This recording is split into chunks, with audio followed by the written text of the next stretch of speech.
নমস্কার, কেমন আছেন সবাই? আশা করি সবাই ভালো আছেন।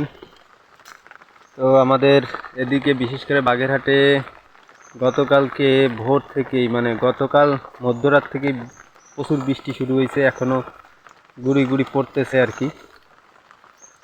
তো আসলাম একটু টমেটো খেতে, যে দেখতে আসলাম যে বর্ষায় গাছের অবস্থা কি পড়ে গেছে কিনা। যদিও গতকালকে সবগুলো গাছ বেঁধে দিছিলাম ঘুড়ির সাথে, তারপরেও সকালবেলা একটু দেখতে আসলাম। সকাল নেই, এখন দুপুর প্রায় 12টা, সাড়ে 12টার মতো বাজে। তো সারা সকালই বৃষ্টি হচ্ছে আর কি, গুড়ি গুড়ি।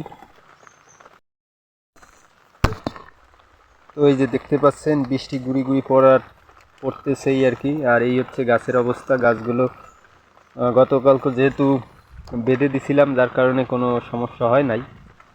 তো বেডের মাঝখানে হালকা কিছু জল জমছে, এগুলো এখন চেষ্টা করব যে এগুলো নামিয়ে দেওয়ার জন্য।